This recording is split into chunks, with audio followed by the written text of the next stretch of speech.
Kristi Kay. Welcome to Business Life After Hours, a podcast that takes a deep dive into real-life topics at the intersection of business and life. After the workday ends, that's where we pick up.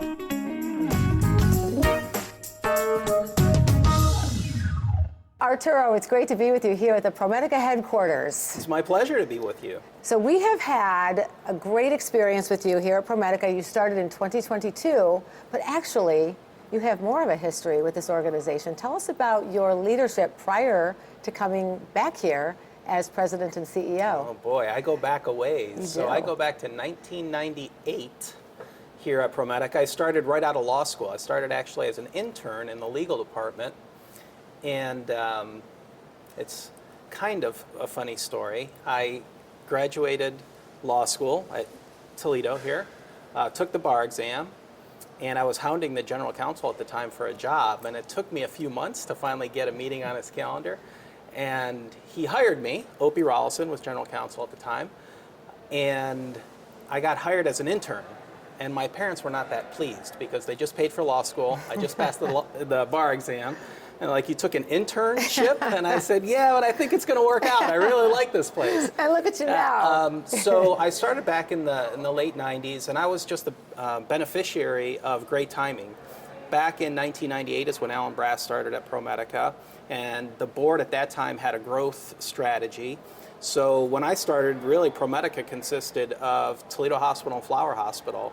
And in the next 10 years, we went through incredible growth. And I got to participate in all of that by virtue of being in the legal department. And I really got great experience working with the executive team, and not only our executive team, but of all the other entities that were coming into the system. I got to know everybody, and I just learned a lot through observation. And that was a really great time for me, really fertile learning ground. Absolutely. What a breadth of knowledge you gained Yes. from that. And then you went to Cincinnati for a bit. I did, yeah. So I was here at ProMedica for 20 years in various capacities. After about 13 years, I moved out of the legal department and started moving around. My predecessor in this role, Randy Ostra, was a great mentor for me and really encouraged me to get out and about, get my MBA, which I did up at Michigan. And then he afforded me a lot of opportunities in human resources and then ultimately operations. And then I got an opportunity to be CEO of a system down in Cincinnati, and it was hard to pass up. Those CEO jobs don't come up very often, and it was an incredible experience. I learned a ton about myself and my leadership style and how to manage board relationships and things like that and manage strategy. So that few years in Cincinnati, I think, really prepared me well for this job. For sure. So then in 2022, you came back here, and it was post-pandemic. There were fiscal difficulties everywhere here. What was that like as you stepped back into ProMedica post-pandemic from when you were here previously? Yeah. I joke with my wife all the time that I should have asked more questions. But no, in all seriousness, it was a very stressful environment. It was tough. I mean, it was a perfect storm at that time. So not only COVID, but if you recall, we had a global inflation going on. We had workforce challenges. We were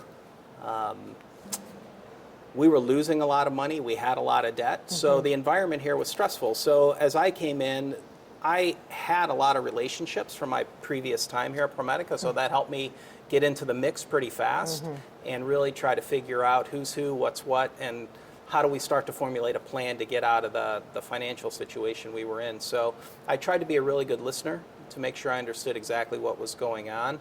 But it became apparent pretty quickly that we had to take action, and we had to take action fast. And speaking of that, then let's talk more and drill down a bit on the sort of the organization, the state of it financially when you came back, and specifically that initial strategy, sort of like what was priority number one, and how on earth did you begin to unravel some of the things that were happening and build that strategic plan? There were a few things. I think first is the team. I think all good things in organizations come from great teamwork. So we had to get the right team in place, both internally and the use of external experts. We used some external experts to really help us formulate a plan. Secondly, I would say it's transparency and communication. We had to be transparent and honest with ourselves As we created a plan, we had to be transparent with the organization, the board. We have a great and very supportive board here. We had to bring them along on the journey, make our recommendations, and have some good, healthy debate about what the right plan might be, and then create the plan. And then at that point, my job is to create the right level of urgency to execute on that plan. And at that time, it was pretty stressful. We were meeting with the board weekly, if not daily, during some of those months. But the team really came together, and once we got a plan in place, I thought we did a great job of communicating it and executing it. So many healthcare organizations didn't survive. Yeah. So really, when you look back at that, what is your takeaway in terms of what you did well right away? Was it those outside entities that you worked with? Was it the team? All of the above? Yeah, so the restructuring plan really was to focus back on our hospitals and doctors and our memory care facilities. At that time, we were huge. We were a $7 billion company. We had nursing homes, we had an insurance company, and we really wanted to focus on what we do well, which is hospitals, doctors, memory care. Those are the things we did really well, so it was really divesting everything else. We took quick action. I think that's what separates us from a lot of the other systems that didn't make it, is we were nimble, we were able to adapt really fast, and that gets back to that team. We had a great team executing this stuff. I tell my group all the time, the best teams in healthcare win, and I believe that to be true. And it starts at the very top, but it gets all the way down to the front lines. And it's easy to say, but it's very hard to actually implement. So that fast action, I think, is really what saved us. And you talked earlier a little bit about your leadership style, and I wanted to drill down a little bit on that because there was such a great fit with this organization, I think. You were the right person at the right time to really come in and, I'll say, heal the system and move it forward. So describe a little more about your style of leadership. Yeah, sure. I love reading, thinking about leadership and working on it. I'm a servant leader by nature. I really try to get the right team in place and then nurture that team, build trust amongst that team, and then try to get out of their way. And really, I go to them with, what do you need from me in order to do your jobs better, as opposed to telling folks what to do. So trying to build consensus. It's harder to build consensus than just to tell people what to do, but I feel like it's longer lasting if you can build consensus. And you don't always have the luxury of time to do that, but where you can, you should. And that's really the dynamic that I've tried to create here at ProMedica. When you talk about ProMedica and some of the strategic initiatives that you had to take in order to right the ship, I'll say, what are some of those things in terms of, I know you had to sell off the senior care business. Yeah. Tell us more about some of those initiatives that you needed to do to really get things right again. Yeah, they were tough, Kristi. They were really tough. So we did have to divest a couple of businesses that were part of our DNA. The first, Paramount, we had divested our insurance company. That was a difficult decision to make. It was the right decision for us and for Paramount. We were able to sell that to Medical Mutual, and they retained that employee base, and that product is still out there in the market. The nursing homes we had to divest, also a very difficult decision, but we found takers, and so those people had jobs going forward. So we felt like the manner in which we were able to pull it off was good. But they were very difficult decisions, and operationally they were really hard to pull off. We had nursing homes from California to New Jersey and everywhere in between, 150 of them. So that divestiture was really complicated, but the team did a great job in executing that. But tough decisions we had to make. Absolutely. And ProMedica consistently works to deliver clinical excellence in this region. So with excellence in patient care really being at the pinnacle of your priorities, how has the patient experience in your mind evolved through the years? Boy, that's a great question. The patient experience, I think, means different things to different people. If you're trying to get an x-ray done, you want to be able to schedule that really easily. Today, you want to be able to do that online. If you're in a hospital, you want to make sure your meal is hot and your meal is good. So it kind of depends. When I think about our experience, I start with safety. We have a culture of safety within our organization. Dr. Kaminsky, who's the head of our safety program, is a rock star. He's been doing that leadership role for us for, gosh, it's got to be at least a decade now, and he's just great. So we have this culture of safety first. I think that's really important, whether you're in a physician's office or in one of our hospitals, safety's first. And then the experience for me is, once you're in our walls, we take great care of you, and our people are great with you. Well, how it's evolving right now is through technology. So we use Epic as our electronic health record, and they have an app called MyChart.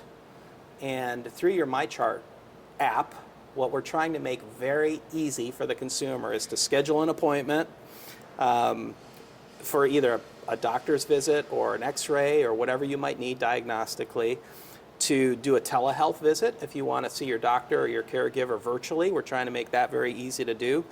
And really anything else, pay your bills, everything through that app. And it's getting better and better. We're not quite where we want to be yet, but I think that kind of user-friendliness, leveraging technology, is where it's evolving. And we're trying to stay on the forefront of that with partners like Epic. And also the patient education piece of that is so critical. Yes, and it's all there now. It's all in the app. So instead of leaving with a sheet of paper, you know, everything's on there digitally, and you can access it anytime. So from your seat today, Arturo, looking back, what surprised you and perhaps challenged you the most regarding post-COVID pandemic turnaround efforts? Nothing was surprising. I think what was really challenging was the communication, because we had a lot of different audiences. We had a senior care division, we had an insurance division, we had a hospital division, and different things were going on in all three different areas. So communicating a clear message about what was going on to all these different audiences was very difficult.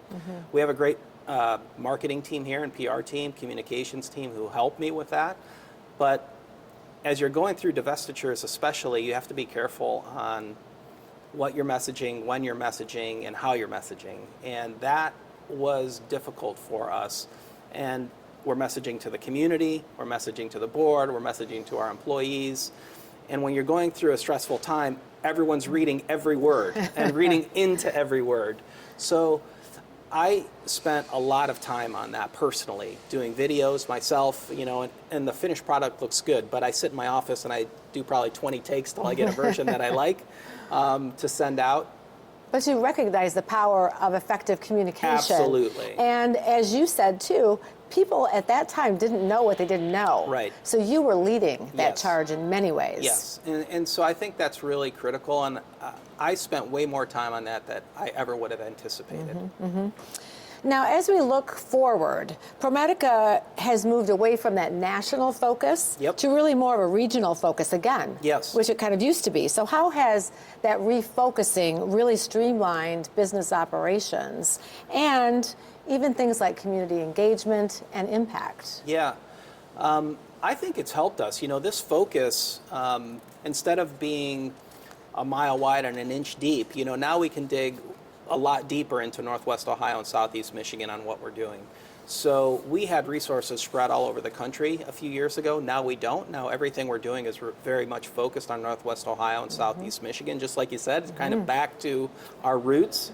And that allows us to go deeper into the initiatives that we do have. So we still have a lot of community impact initiatives out there.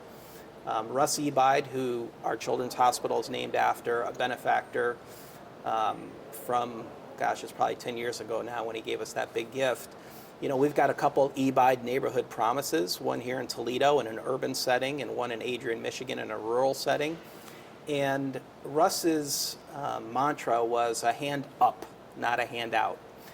And he was very much focused on education. Let's help folks in these communities who need help get educated financially, clinically, wherever we can help provide some education and a hand up, let's do it. And so we're doing a lot of that work still in different communities. And we have a lot of other initiatives going on. We've got a great mobile care unit with the Ronald McDonald House that goes into different areas of Northwest Ohio, which is fantastic. So we've got a ton of stuff going on, but now it's more local versus national. Which is great, and I know the region is really embracing that as well. Yeah.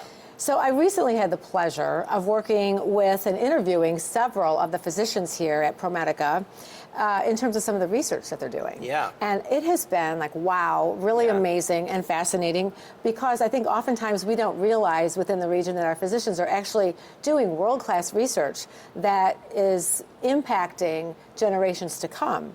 So really, one of the questions I have, because you have a top goal of clinical excellence, when it comes to the different specialties, cardiology, neurology, oncology, orthopedics, children's, how do you go about attracting the best specialists and really creating top teams that make a difference for the patients, but also so that people living in our region can stay in our region and get their care here? Yeah, thank you for that question. It's a great question. They're doing amazing stuff, aren't they? They are. Yeah. It's incredible. Yeah, it's inspiring, and I am so proud to work with these folks. It's incredible, their dedication, and just, being around smart people working really hard is inspiring, and it's really engaging. We had a meeting last night, actually, with our oncology group and the physicians who are leading that practice, that service line.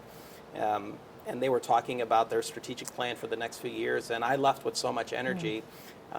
It just makes you feel good. So, the way we drive it is just what you said, through those service lines. We have formal structures in all of those service lines: heart, neuro, oncology, pediatrics, orthopedics, and we have physician leaders in all those areas. We pair them with administrative leaders. And we have a strategic planning department who works with all of them to make sure we're staying state of the art in everything we're doing, including research. So it's through those plans that we're able to stay state of the art and do the high level stuff that we're doing. And what was great, even during all of our restructuring, we never stopped any of that. All of that kept rolling, and we kept investing in our people. We keep recruiting top talent, and top talent recruits top talent. So our physicians recruit their friends.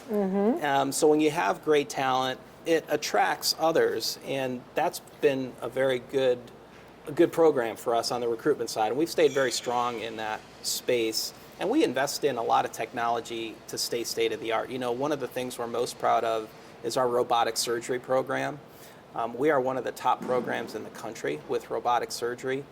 And we want to stay on the cutting edge of that as it continues to evolve. And there's some incredible stuff. Even the oncology group last night shared something I had never seen before last night by way of robotic surgery. And what's coming down the pike is incredible. As you talk about that and delivering the best clinical care you possibly can, I'm interested in understanding, you're starting to build a culture of that. And as you said, sort of that begins to build upon it, sort of with each other. Yes. But how do you continue to do that day after day, year after year, and keep that culture threaded throughout the years and the generations? Yeah, well, what we do is we create a very formal process through our strategy department. So every year we've got a calendar of appointments. So you got to show up and you got to make your pitch. And if you're not being aggressive enough, we'll push you. If you're being too aggressive, we'll pull you back a little bit.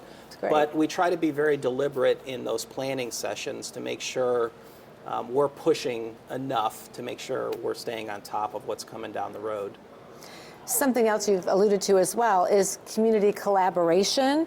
And we've talked before about sort of the reset that you, Toledo, and ProMedica have done together in terms of that relationship to be more highly productive, keeping residents in our region. Tell us more about that very positive relationship and collaboration partnership that you have. Yeah, so a couple of years ago we started a renegotiation of our academic affiliation agreement with the university. And I was really, really pleased with what we were able to come up with. It was a win-win for both organizations.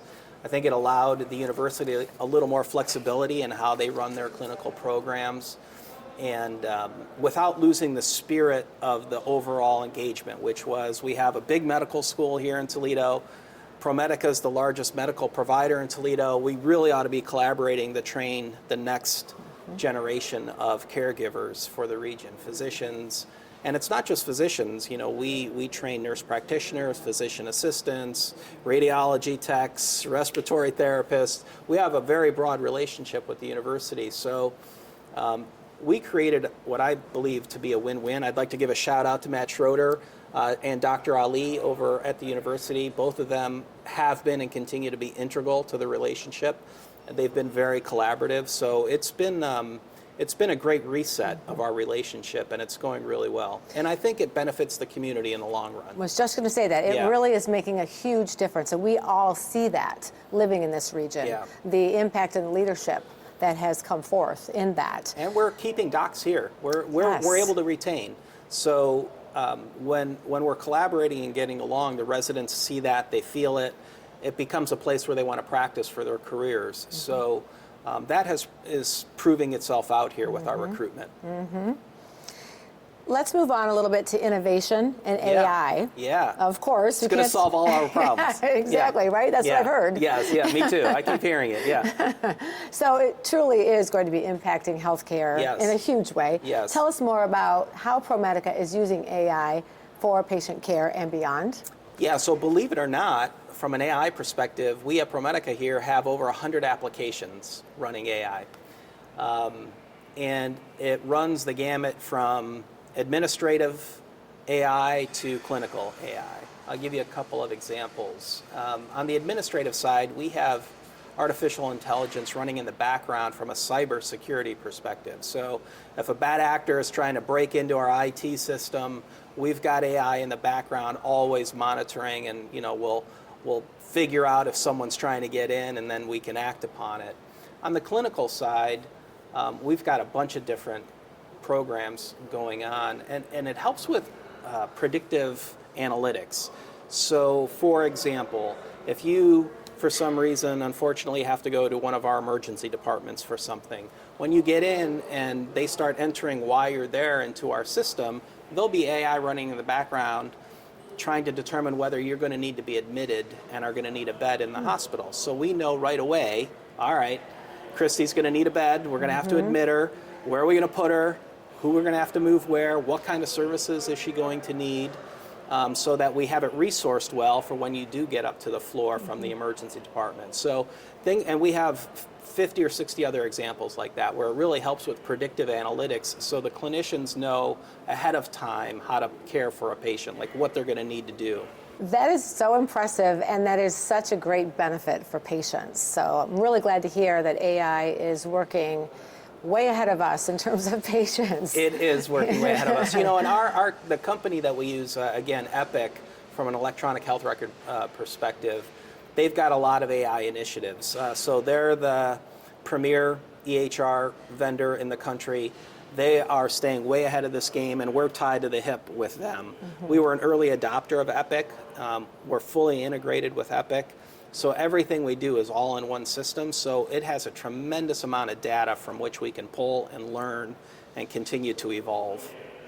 Now, as you look ahead, what are some of the initiatives at ProMedica that are on the horizon that you are most excited about? Well, I'm really excited about our robotic surgery program. I think as we continue to evolve it, it's just incredible what we're going to be able to do. And really all the research from all of our service lines, heart, is getting into it in a big way. Our neuro program's incredible. What neuro's been able to do that I'm really excited about is establish telehealth relationships. They have a stroke network out of Toledo Hospital, and they're tied in via telestroke, so telemedicine, virtual care, with 23 different hospitals across Northwest Ohio and Southeast Michigan. So we only have 10 in ProMedica, so there's another 13 hospitals out there that aren't part of ProMedica, but that our neuro group services from a stroke perspective. This is another example of AI. So if they have someone who's having a stroke up in Monroe, Michigan, they'll send an x-ray to our guys. AI does a first read. Here's what's going on with this patient. We get a helicopter, they fly him into Toledo, and they fix that person right away, because in a stroke situation, time is really critical. So they've created all these protocols using telemedicine and AI to really keep things going smoothly and quickly. Yes. So I think the evolution of things like that, it's only going to get more and more sophisticated. So that's really exciting. And we've got other big programmatic things for clinical services we're not providing today that we will be providing in the future. We do almost everything these days, but we want to make sure we're continuing to stay ahead of that curve. Now, as you look back at the challenges that you have faced since you've been back here at ProMedica, what have you learned the most about yourself personally and professionally?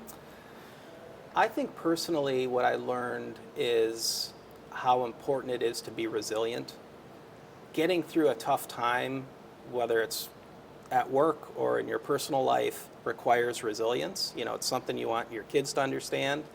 My parents were immigrants. They moved here in the 70s without any money, and they made it work. And you think about the bravery from that group of immigrants who came at that time or even before them, but it just shows you're capable of a lot. You just got to stick to it and keep grinding.